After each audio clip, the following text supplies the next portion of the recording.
Today we are here with a new topic named Antonio Gramsci, and in this lecture we will discuss Antonio Gramsci with his work Prison Notebooks and his concept Hegemony.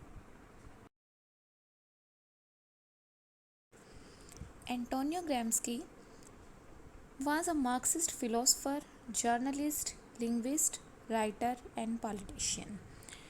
He was the founding member and one-time leader of the Communist Party of Italy. As we know that Antonio Gramsci is a philosopher, Marxist philosopher, journalist, linguist, writer and politician from Italy, and he was the leader of the Communist Party of Italy. He was a vocal critic of Benito Mussolini, यानी कि उन्होंने Benito Mussolini की कड़ी आलोचना करी।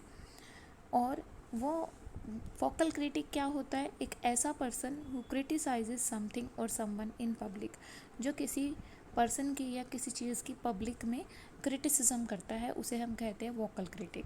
तो ये Benito Mussolini के वोकल क्रिटिक थे, यानी इन्होंने बेनितो मुसोलिनी की पब्लिक में बहुत क्रिटिसिज्म की थी।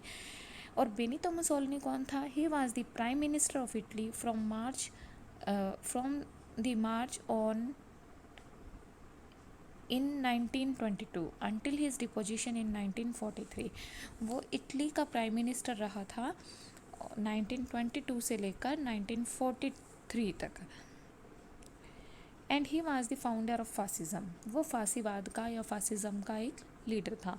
अब जैसा कि एंटोनियो ग्राम्स्की एक मार्क्सिस्ट फिलोसोफर थे, मार्क्सिस्ट राइटर हम कह सकते हैं थे, यानी कि मार्क्सवादी विचारों में विश्वास रखते थे, साम्यवादी विचारों में विश्वास रखते थे, सर्वहारा वर्ग की भलाई के बारे में सोचते थे, समाज के हितों के बारे में सोचते थे।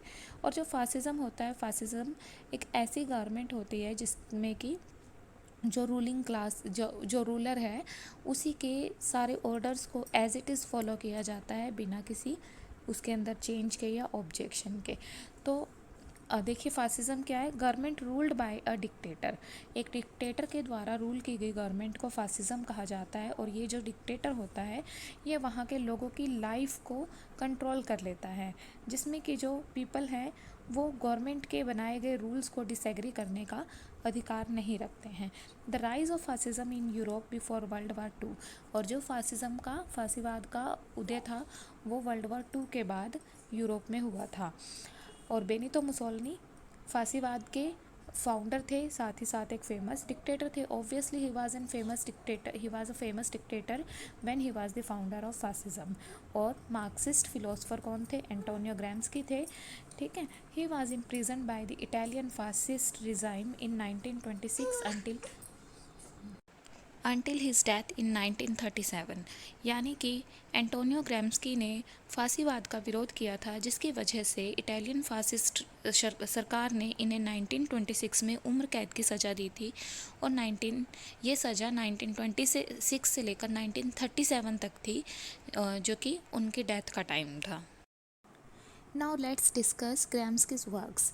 ग्राम्स्की ने अपनी लाइफ इम्प्रिजनमेंट, या लाइफ इम्प्रिजनमेंट ना कहें हम, 1926 से 1937 तक की जो इम्प्रिजनमेंट थी उनकी, उस पीरियड के दौरान उन्होंने बहुत सारा जो वर्क था वो लिखा, जिसके अंदर 30 नोटबुक्स और 3000 pages of history and analysis included थे। इन 30 नोटबुक्स को प्रिजन नोटबुक्स के नाम से जाना गया, क्योंकि उन्होंने ये अपनी इम्प्रिजनमेंट के दौरान लिखी। अब इस प्रिजन नोटबुक्स में क्या था? Original contribution to 20th century political theory.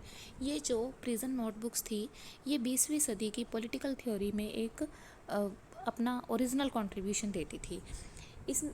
In notebooks में एसेज लिखे गए थे, यानी कि सीरीज़ ऑफ एसेज की फॉर्म में इन नोटबुक्स को पढ़ा जा सकता है। इन्हें अनसिस्टमेटिक ढंग से लिखा गया था, मतलब जो एसेज थे उनको सिस्टमेटिक वे से ऑर्गेनाइज नहीं किया गया था। राइटर के एक फ्रेंड पायरोस राफा ने इन्हें राइटिंग के लिए नोटबुक्स और दूसरा मटेरियल सप्लाई किया था। इन नोटबुक्स को माना जाता है कि 1929 से 1935 के बीच में लिखा गया था, जब ग्राम्स्की को उनकी इल हेल्थ के कारण प्रिजन से मेडिकल सेंटर में भेज दिया गया था। और 1930s के दशकों में 1930 के आसपास में इन नोटबुक्स को प्रिजन से बाहर स्मगल किया गया था। इन नोटबुक्स का जो पहला एडिशन था वो 1947 में पब्लिश हुआ था और इसने एक प्राइज़ जीता था। इस प्राइज़ का नाम था वियर्जियो price. The first translation into English was printed in the 1970s by the Scottish poet Hamish Henderson। और इन नोटबुक्स की फ़र्स्ट टाइम इंग्लिश में जो ट्रांसलेशन की गई थी, ओरिजिनली ये इटालियन लैंग्वेज में लिखी गई थी और बाद में 1970 में इनकी इंग्लिश ट्रांसलेशन की थी स्कॉटिश पोएट हैमिश एंडरसन ने। नॉट ओनली अदर मार्क्सिस्ट, और सोर्स के तौर पर राइटर ने किन को देखा था इन नोटबुक्स को लिखने के लिए? नॉट ओनली मार्क्सिस्ट थिंकर्स, बल्कि कि मैकियावेली को, पैटो को, जॉर्ज सोरेल को और बाकी कुछ राइटर्स थे जिन्हें कि उसने सोर्स की फॉर्म में पढ़ा और फिर ये नोटबुक्स लिखे, जिन्हें हम प्रिजन नोटबुक्स के नाम से जानते हैं। अब हम ग्रैम्स्की के द्वारा दिए गए कुछ आइडियाज़ को डिस्कस करेंगे। ये आइडियाज़ उन्होंने प्रिजन नोटबुक्स में और अपने दूसरे वर्क्स में प्रस्तुत किए थे। इन आइडियाज़ के नेम्स हैं, फर्स्ट है पावर वार ऑफ पोजीशन। इन सभी को हम वन बाय वन डिस्कस करेंगे। उसके बाद है हेजीमनी या कल्चरल हेजीमनी जिसे हम कहेंगे, and then the distinction between traditional and organic individual. ये तीन आइडियाज़ हैं जिन्हें हम इस लेक्चर में डिस्कस करने वाले हैं। अब हम स्टार्ट करते हैं पावर वार ऑफ पोजीशन से। पावर वार ऑफ पोजीशन को हम डिस्कस करेंगे जब हम कल्चरल हेजेमनी को डिस्कस करेंगे, उसी में पावर वार ऑफ पोजीशन को डिस्कस किया जाएगा। इसके अलावा इनका एक और कंसेप्ट है bourgeoisie as the hegemonic group building a counter hegemony to challenge capitalist work को चैलेंज करने के लिए बर्जियस क्लास यानी कि जो मध्यम वर्ग है, जो बुर्जुआ वर्ग है, वो क्या करता है, हेजीमनी को चैलेंज करते हुए काउंटर हेजीमनी को बिल्ड करने की कोशिश करता है या बिल्ड करता है। तो ये कौन सी कंसेप्ट है? इस कंसेप्ट को समझने से पहले हमें पता होना चाहिए हेजीमनी क्या है। हेजीमनी होता है जब किसी एक रूलिंग क्लास का समाज की हम कहेंगे कि सर्वहारा वर्ग के ऊपर आधिपत्य हो जाता है, तो उसे क्या कहा गया है? उस आधिपत्य को कहा गया है हेजेमनी, ठीक है, या एकाधिकारी भी इसे हम कहते हैं हेजेमनी को। अब ये जो सर्वहारा वर्ग है ये क्या कर रहा है? इस हेजेमनी को चैलेंज करने के लिए एक काउंटर हेजेमनी यानी कि एक और हेजेमनी को बिल्डअप कर रहा है। ये क्या कंसेप्ट है? चलिए इसको डिस्कस करते हैं हम। Counter hegemony group of people do not start off as radical और एक्सट्रीमिस्ट ग्रुप। ये जो ग्रुप हैं काउंटर हेजेमनी वाले, ये अचानक से स्टार्ट होने वाले ग्रुप नहीं हैं। They encourage people to share their view against hegemony, बल्कि कि इस कंसेप्ट के अंडर लोगों को एनकरेज किया जाता है कि वो जो इस टाइम पर, मतलब जिस टाइम पर लोगों को एनकरेज कर रहे हैं उस टाइम पर जो प्रेजेंट हेजेमनी ग्रुप है उसके खिलाफ अपने व्यू दें, ठीक है, through the use of persuasion and और प्रोपागेंडा वाइलेस्ट रेजिंग अवेयरनेस। और इस तरह से वो लोगों के बीच अवेयरनेस क्रिएट करते हैं उस समय की स्थितियों के बारे में, उस समय की हेजेमनी के बारे में, उस समय की एकाधिकार करने वाली सरकार के बारे में। One view describes the possibility that once the counter hegemonic group has gained enough support and consensus against the current powers, they would then attempt to overthrow them। वो ऐसा क्यों करते हैं? क्यों ये अवेयरनेस क्रिएट करते हैं? क्यों उन्हें उत्साहित करते हैं वर्तमान सरकार के या वर्तमान हेजेमनिक ग्रुप के अगेंस्ट अपने व्यूज़ प्रस्तुत करने के लिए? क्योंकि उनका मानना होता है कि अगर लोग इस तरह से अपने काउंटर व्यूज़ प्रस्तुत करते हैं तो और एक बार ये जो काउंटर हेजेमनिक ग्रुप हैं यानी कि लोगों के जो प्रस्तुत या वर्तमान हेजेमनी सरकार के खिलाफ जो व्यूज़ हैं उनको इनफ सपोर्ट मिल जाता है, तो फिर क्या होगा? वो उस सरकार को जिसके खिलाफ की अवेयरनेस क्रिएट की जा रही है उस सरकार को ओवरथ्रो करने में सफल हो सकते हैं, वेदर थ्रू वायलेंस और डेमोक्रेसी। और ऐसा कैसे किया जा सकता है? कैसे सरकार का तख्ता पलट किया जा सकता है? या तो डेमोक्रेसी की हेल्प से या फिर वायलेंस की हेल्प से, depending on whether full power is given to each individual. और if it is kept among a close few could be the deterministic factor between a decentralized government and a dictatorship। और depend है कि full power हर एक individual को दी जाती है या कुछ को दी जाती है, तो ये चीज़ डिटरमाइन करती है, ये चीज़ निर्धारित करती है कि एक डिसेंट्रलाइज्ड गवर्नमेंट के बीच में और डिक्टेटरशिप के बीच में क्या डिफरेंस होता है। तो ये क्या था, जो हेजेमनी ग्रुप है उसके अगेंस्ट एक कल्चर तैयार करना, जिसकी वजह से इसे काउंटर कल्चर हेजेमनी ग्रुप कहा गया। Hegemony and Antonio Gramsci are inseparable terms. मतलब इन दोनों, जब भी एंटोनियो ग्रामेस्की की बात की जाएगी तो हेजेमनी की बात होना मस्ट है, हेजेमनी की बात वहाँ पर होगी ही होगी। अब हम देखते हैं कि हेजेमनी या कल्चरल हेजेमनी है क्या। हेजेमनी होता है किसी एक रूलिंग ग्रुप का शासन होना सोसाइटी के ऊपर, जैसे कि जो कॉलोनलिज्म है ये भी हेजेमनी का ही एक एग्जाम्पल है। यहाँ हम बात करने वाले हैं कल्चरल हेजेमनी की। The dominance of a culturally diverse society who manipulates the culture of that society. जब एक ऐसी सोसाइटी का डोमिनेंस दूसरी सोसाइटी की कल्चर पर हो जाता है जो कि कल्चरली पहले वाली से अलग है, मतलब दो ग्रुप हैं सोसाइटी के अंदर, दोनों की कल्चर अलग अलग है।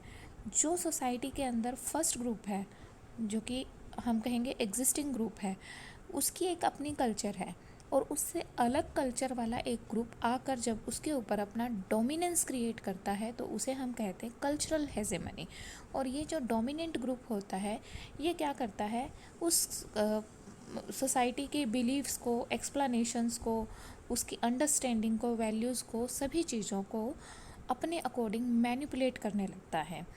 और ये मैनिपुलेट क्यों करता है, ताकि जो रूलिंग क्लास है यानी वो खुद, ठीक है, ताकि इस रूलिंग क्लास के जो कल्चरल नॉर्म्स हैं यही एक्सेप्टेबल हो जाए और इनको वर्ल्ड व्यू मिल जाए, ये पूरी तरह से एक्सेप्ट कर लिए जाए उस नई सोसाइटी के अंदर, नई कल्चर के अंदर।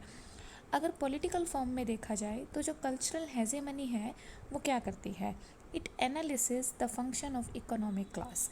पॉलिटिकल ढंग से अगर हम रीड करते हैं कल्चरल हेजेमनी को, तो कल्चरल हेजेमनी का काम होता है इकोनॉमिक वर्ग के कार्यों को एनालाइज करना। और इकोनॉमिक वर्ग के ये जो कार्य हैं ये बेस और सुपर स्ट्रक्चर के तहत एनालाइज किए जाते हैं। अब बेस क्या होता है, इकोनॉमिक क्लास क्या है, सबसे पहले तो हम देखेंगे इकोनॉमिक क्लास है आर्थिक वर्ग। आर्थिक वर्ग के अंदर दो ग्रुप आते हैं, एक है कैपिटलिस्ट ग्रुप और दूसरा है सर्वहारा ग्रुप, ठीक है, यानी पूंजीवादी ग्रुप और सर्वहारा ग्रुप यानी मजदूर वर्ग, ठीक। तो ये जो दो ग्रुप हैं इनका एनालिसिस जब कल्चरल हेजेमनी के तो पॉलिटिकल ढंग से किया जाता है तो उसे हम कहते हैं cultural hegemony, politically cultural hegemony.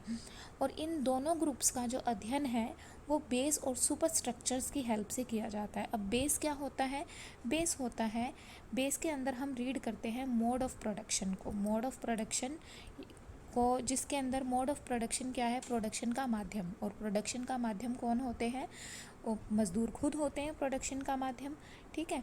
और साथ ही साथ इस मोड ऑफ प्रोडक्शन के अंदर, बेस के अंदर रिलेशन ऑफ प्रोडक्शन को भी रीड किया जाता है। रिलेशन ऑफ प्रोडक्शन क्या है, एम्प्लॉयज़ के आपस में क्या रिलेशंस हैं, उनके आपस में क्या इंटरेक्शंस हैं, और एम्प्लॉय की एम्प्लॉयर के साथ क्या इंटरेक्शंस हैं, ये भी हम रिलेशन ऑफ प्रोडक्शन के अंतर्गत रीड करते हैं।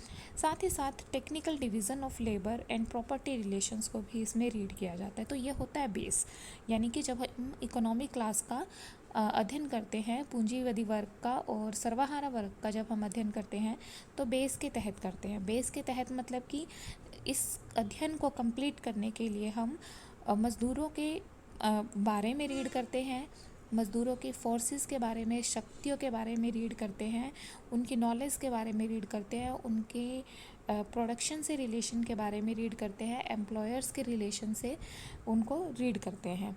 एंड सुपर स्ट्रक्चर्स, दूसरा हमने रीड किया कि इकोनॉमिक क्लास को जब हम रीड करते हैं तो सुपर स्ट्रक्चर्स को रीड करते हैं। अब ये सुपर स्ट्रक्चर्स क्या हैं? सुपर स्ट्रक्चर्स के अंदर आती है cultural institutions, ideology, political power etcetera, ठीक है, जैसे रिलीजन, मीडिया। तो इन दोनों चीज़ों को ध्यान में रखते हुए इकोनॉमिक क्लास को जब रीड किया जाता है पॉलिटिकल ढंग से, तो वो होती है पॉलिटिकली कल्चरल हेजेमनी। और इस एनालिसिस से ग्राम्स्की ने सोशल क्लास के जो फंक्शन है वो डेवलप किए हैं सोशल स्ट्रक्चर्स की मदद से। और ये सोशल स्ट्रक्चर्स जो हैं ये कल्चरल डोमिनेशन के द्वारा बनाए गए हैं, ठीक है। मतलब जब एंटोनियो ग्राम्स्की ने कल्चरल हेजेमनी को पॉलिटिकल फॉर्म से एनालाइज किया, तो उन्होंने क्या किया, सोशल क्लास को, जो सामाजिक वर्ग है, उनके फंक्शंस को डेवलप करना शुरू किया। और उनके फंक्शंस को रीड करने के लिए, उनके फंक्शंस को एनालाइज करने के लिए उन्होंने सोशल स्ट्रक्चर्स को डेवलप किया। ये जो सोशल स्ट्रक्चर्स थे ये कल्चरल डोमिनेशंस के द्वारा बनाए गए और कल्चरल डोमिनेशन के लिए ही बनाए गए। अब कल्चरल हेजेमनी कहाँ पर होती है? When the working and peasant class believe and accept that the prevailing cultural norms of a society are in their welfare, ठीक है। जब पीजेंट वर्ग को, किसान वर्ग को या बुजुर्ग वर्ग को, मज़दूर वर्ग को ये लगने लगता है कि जो प्रिवेलिंग सोशल नॉर्म्स हैं जो कि पूंजीवादी वर्ग के द्वारा ऑब्वियसली बनाए गए होते हैं वो उनके हित में हैं, जबकि उनको ये लगता है कि वो उनके हित में है, जबकि वो उनके हित में नहीं होते, तब वहाँ पर क्या होता है, हम कहेंगे कि कल्चरल हेजेमनी यानी कि एकाधिकार सांस्कृतिक रूप से उनके ऊपर क्रिएट हो जाता है। अब जब एक वर्ग सांस्कृतिक रूप से दूसरे वर्ग के ऊपर डोमिनेंस क्रिएट कर लेता है और रूलिंग वर्ग बन जाता है, ठीक है, और जो रूल्ड वर्ग है, रूल्ड क्लास है, उसके ऊपर एक्सप्लॉइटेशन करने लगता है, तो क्या होता है, वहाँ पर एक वॉर स्टार्ट हो जाता है, द वॉर फॉर पोजीशन। ये कंसेप्ट है जो कि हमें इस लेक्चर के अंदर रीड करनी थी, और मैंने आपको कहा था कि ये हम जब कल्चरल हेजेमनी को रीड करेंगे तब इसको रीड करेंगे। तो यहाँ पर क्या है, ये कंसेप्ट भी हम समझ रहे हैं साथ के साथ में। कौन सी कंसेप्ट? वॉर फॉर पोजीशन को। अब वॉर फॉर पोजीशन कैसे स्टार्ट हो गया? जब एक क्लास रूलिंग क्लास बन गई और दूसरी रूल्ड क्लास बन गई। रूल्ड क्लास के अंदर यानी कि मजदूर वर्ग या शासित वर्ग है जो, उसके अंदर कुछ ऐसे लोग हैं जो कि काफ़ी एजुकेटेड वर्ग है, लेकिन वर्किंग क्लास से वो रिलेट करते हैं। तो वो क्या करते हैं, पॉलिटिकली वर्किंग क्लास को एजुकेट करने लगते हैं, उनके जो अधिकार है उसके बारे में उन्हें बताने लगते हैं।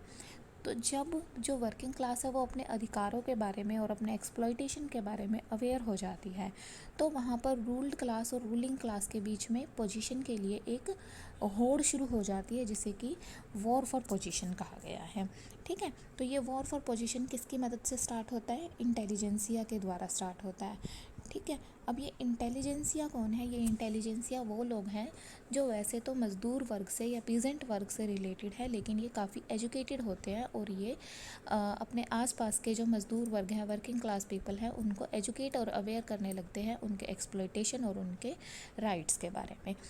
ऐसा क्यों किया जाता है? To make them understand that the prevailing cultural norms are not natural and inevitable social conditions. ये लोग, ये जो इंटेलिजेंसिया है, ये वर्किंग क्लास को क्यों मतलब एजुकेट करने लगती है, ताकि ये उनको समझा सके कि जो इस समय पर कल्चरल रूल्स फॉलो वो कर रहे हैं वो नेचुरल रूल्स नहीं हैं और उनके हित में नहीं है। To recognise that the social construct of bourgeois culture function as instruments of social economic domination, ताकि वो पहचान सकें कि जो सोशल कंस्ट्रक्ट इस टाइम पर मध्यम वर्ग कल्चर के द्वारा बनाई गई है वो सोशल इकोनॉमिक डोमिनेशन का कार्य कर रही है, ठीक है। To realise their own working class structures, the workers and the peasant must perform the necessary analysis of their culture and national history।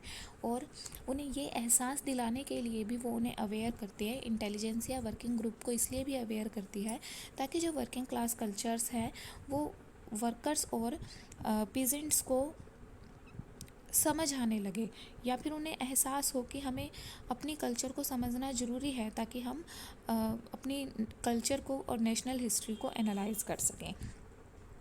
और ये चीज़ क्या है, ये जो हेजेमनी है वो क्या है? Means of maintaining the capitalist state.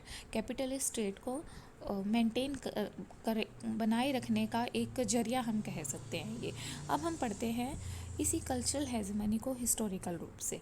Historically इसका जो डेवलपमेंट है वो कैसे हुआ और क्या था। In 1848 Karl Marx proposed that the economic recessions होता है मंदी, और इकोनॉमिक आर्थिक economic recessions and practical contradictions of capitalist economy, proletarian revolution imposed capitalism, restructure social institutions। 1848 में कार्ल मार्क्स ने प्रपोज किया कि जो आर्थिक मंदी है और प्रैक्टिकल कॉन्ट्राडिक्शन है कैपिटलिस्ट इकोनॉमी के अंदर, वो वर्किंग क्लास को प्रोवोक करेंगी किस चीज़ के लिए? एक सर्वहारा क्रांति करने के लिए।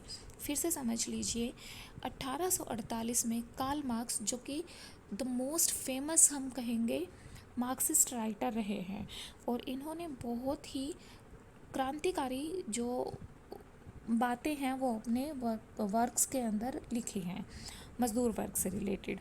ठीक है, तो कार्ल मार्क्स ने 1848 में अपने एक वर्क में कहा कि जब एक समाज के अंदर या एक स्टेट के अंदर आर्थिक महामंदी आएगी या आर्थिक मंदी आएगी और प्रैक्टिकल कॉन्ट्राडिक्शंस होंगी, व्यवहारिक रूप से बहुत सारे जटिलताएं उत्पन्न होंगी पूंजीवादी इकोनॉमी के अंदर, तब उस टाइम पर जो सर्वहारा वर्ग है वो क्रांति करने के लिए प्रोवोक हो जाएगा। ये वो कंडीशन होंगी जिससे कि जो मजदूर वर्ग है वो क्रांति कर देगा। अब आगे क्या कहता है वो? डिपोज कैपिटलिज्म, और जब ये क्रांति आएगी तब पूंजीवाद का निपटारा होगा। रीस्ट्रक्चर सोशल इंस्टीट्यूशंस, और जो सामाजिक इंस्टीट्यूशंस हैं वो फिर से अपना जो फॉर्म है वो ले लेंगी, चाहे ये सामाजिक इंस्टीट्यूशंस इकोनॉमिक हैं, पॉलिटिकल है या सोशल है। ठीक है, तब ये दोबारा से बनेंगी। To that end Antonio Gramsci proposed to a strategic distinction between the politics for a war of position and for a war of maneuver।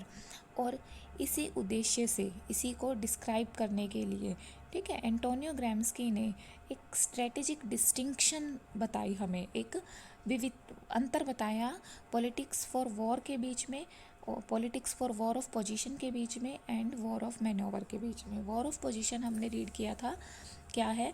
जब दो वर्गों को अपने अपने हितों का पता चल जाता है, जब रूलिंग क्लास को तो पता ही है, जब रूल्ड क्लास को अपने हितों का पता चल जाता है तो वो अपने अपने हितों की लड़ाई लड़ने लगते हैं और अपनी पोजीशन की होड़ में आ जाते हैं। इसे position of war of position कहा गया था, वॉर फॉर पोजीशन कहा गया था। और दूसरा क्या है? War of मैनोवर।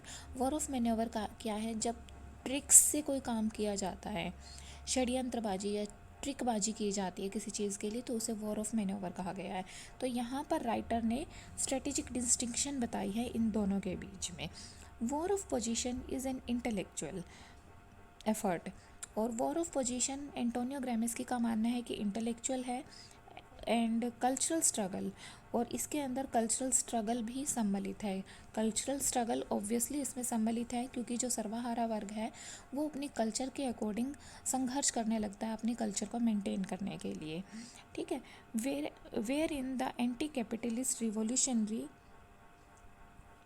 Creates a proletarian culture, और इसके अंदर जब ये स्ट्रगल किया जाता है या फिर वॉर फॉर पोजीशन होता है, वहाँ पर जो एंटी कैपिटलिस्ट कल्चर है, यानी एंटी कैपिटलिस्ट क्या है? जो पूंजीवाद के खिलाफ है, दैट मीन्स जो वर्किंग कल्चर है, ठीक है, वो क्या करती है? वो स्ट्रगल करने लगती है और ये क्रिएट करती है एक प्रोलिटेरियन कल्चर को, यानी एक सर्वहारा वर्ग की जो नई कल्चर है वो वहाँ पर बनने लगती है। Whose native value system counters the cultural hegemony, और जब ये नई कल्चर बनती है जो कि सर्वहारा वर्ग की कल्चर है, ये नेटिव वैल्यू सिस्टम को जिसकी इसकी जो नेटिव वैल्यू सिस्टम्स हैं, यानी कि इसकी जो कल्चर है वो cultural hegemony of the bourgeoisie से क्या है? अलग है। The proletarian culture will increase class consciousness. और ये जो सर्वहारा वर्ग की कल्चर है, जो सर्वहारा वर्ग के नए रूल्स हैं, वो क्या कर रहे हैं, वो क्लास कॉन्शियस को इंक्रीज़ कर रहे हैं। क्लास कॉन्शियस को इंक्रीज़ करने का मतलब क्या है, वो अपने वर्ग के बारे में जागरूकता को समझ रहे हैं, अपने वर्ग के बारे में वो नई नई चीज़ों को जान रहे हैं। टीच रिवॉल्यूशनरी थ्योरी, और इस तरह से वो नई क्रांतिकारी थ्योरी को सिखाने लगते हैं और हिस्टोरिकल एनालिसिस करने लगते हैं। और इस तरह से जो रिवॉल्यूशनरी ऑर्गेनाइजेशंस हैं वो समाज के बीच में उत्पन्न होने लगती है। मतलब एक क्रांति को इस तरह से बढ़ावा मिलने लगता है, एक क्रांति का जन्म होने लगता है। ठीक है, यानी क्रांति को उत्पन्न करने वाली, क्रांति को प्रोवोक करने वाली कंडीशंस उत्पन्न होती है। After winning the war of position, socialist leader would then have the necessary political power. और जब वॉर ऑफ पोजीशन को प्राप्त कर लिया जाएगा तो उसको प्राप्त करने वाले जो समाजवादी लीडर्स हैं वो क्या करेंगे, नेसेसरी पॉलिटिकल पावर्स को गेन कर लेंगे, क्योंकि उन्होंने विन किया है इस वॉर को, और पॉपुलर सपोर्ट को भी प्राप्त कर लेंगे। ठीक है, जिससे कि क्या होगा, द पॉलिटिकल प्रैक्सिस और रिवॉल्यूशनरी सोशलिज्म को वो प्राप्त कर लेंगे। अब आगे क्या कहता है, सोशल रूप से इसको डिफाइन करता है कि कल्चरल हेजेमनी सोशली किस तरह से हम इसको समझ सकते हैं सामाजिक फॉर्म में। Cultural hegemony is a mixture of social relations, ये सामाजिक रिलेशन का एक मिक्सचर है या एक कॉम्प्लेक्स है। This relations are produced by the social stratification. और ये जो रिलेशंस हैं, हमने क्या रीड किया अभी, जो कल्चरल हेजेमनी है वो सामाजिक रिलेशंस का एक फॉर्म है। ठीक है, और ये जो रिलेशंस हैं ये कैसे बनते हैं, ये सोशल स्ट्रेटिफिकेशन से, स्ट्रेटिफिकेशन होता है वर्गीकरण, ये समाज के वर्गीकरण से उत्पन्न होते हैं। ठीक है, social stratification, strata arise from the each social. और ये जो वर्गीकरण है ये समाज का वर्गीकरण है, और ये समाज के अलग अलग वर्ग कहाँ से उत्पन्न होते हैं, ये each social and economic class से, समाज की प्रत्येक सामाजिक और आर्थिक वर्ग से इन्हें उत्पन्न किया जाता है।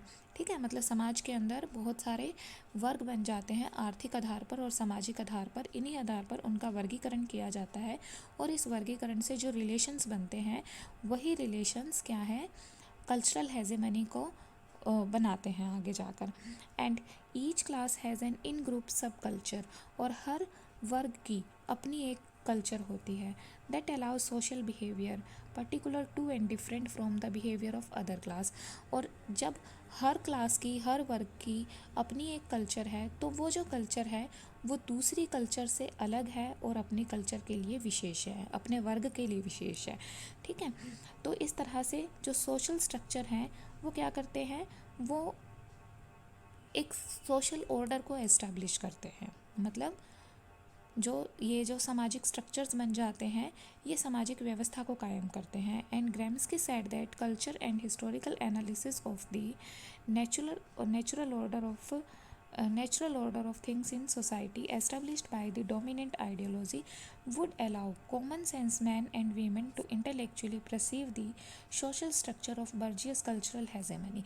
एंटोनियो ग्राम्स्की का कहना है कि जब चीज़ों का एक नेचुरल ऑर्डर बन जाएगा सोसाइटी के अंदर, जो सोसाइटी के अंदर जो भी मतलब वर्ग हैं या जो भी घटनाएं हैं उनका एक नेचुरल ऑर्डर बन जाएगा, तो उससे क्या होगा, जो कॉमन मैन और वुमेन हैं वो इंटेलेक्चुअल रूप से बर्जियस कल्चरल हेजेमनी को समझने में एबल हो पाएंगे। अब बर्जियस कल्चरल हेजेमनी क्या है, मध्यम वर्ग की जो कल्चरल हेजेमनी है उसे बर्जियस कल्चरल हेजेमनी कहा गया है। इसे कौन समझ पाएगा, कॉमन पर्सन समझ पाएंगे। और किस चीज़ की हेल्प से समझ पाएंगे, सोशल स्ट्रेटिफिकेशन की मदद से समझ पाएंगे। क्योंकि अगर सोशली स्ट्रेटिफाइड हो जाते हैं वर्ग तो अलग अलग वर्ग बन जाते हैं, उन अलग अलग वर्ग की अपनी एक अलग अलग कल्चर होती है, जिसकी वजह से जो थिंग्स हैं वो ऑर्डर में आ जाती हैं, और थिंग्स को ऑर्डर में आने से, व्यवस्थित होने से उसे समझना आसान हो जाता है। Yet the limits of common sense stops a person's intellectual perception of the uh, exploitation of labor made possible with cultural hegemony. लेकिन फिर भी जो कॉमन सेंस है वो पर्सन की, अगर कॉमन सेंस जो है वो उसको स्टॉप करती है इंटेलेक्चुअल परसेप्शन से। ठीक है, वो उसे स्टॉप करती है कि किस तरह से लेबर का जो एक्सप्लॉइटेशन हो रहा है ये समझने में उसे वो स्टॉप करती है।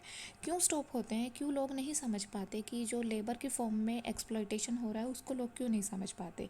क्योंकि जो अधिकतर लोग हैं, जो मोस्ट ऑफ द पीपल हैं, वो अपने प्राइवेट मैटर्स को कंसर्न करते हैं, मतलब अपने निजी हितों को ध्यान में रखते हैं, ना कि सामाजिक हितों को ध्यान में रखते हैं। और जब वो सिर्फ निजी हितों को ध्यान में रखते हैं तो वो क्या करते हैं, वो कोई क्वेश्चन नहीं उठाते हैं, ठीक है, और कोई भी fundamental social economic operation sources को नहीं समझ पाते हैं, और ना ही इंडिविजुअल फॉर्म पर और ना ही कलेक्टिव फॉर्म पर कोई भी ऑब्जेक्शन स्थितियों के ऊपर करते हैं।